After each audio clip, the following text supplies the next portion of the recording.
আমার 717 চ্যানেলে সবাইকে জানাই স্বাগত। তো দেখতে পাচ্ছ আমার ডগিটা এখানে ভয়ে জড়সড় হয়ে গেছে। আর দেখেছো প্রচণ্ড হারে বৃষ্টি হচ্ছে আমাদের এখানে।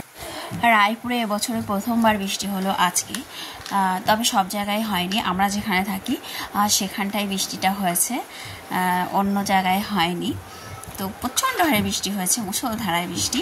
তো আমার সব কিছু ভিজে যাচ্ছিলো, ওখানে জুতোও রাখা ছিল অনেকগুলো, তো সেই জন্য আমি তাড়াতাড়ি চলে এসেছিলাম। আর বৃষ্টির সঙ্গে হাওয়াও চলছিল।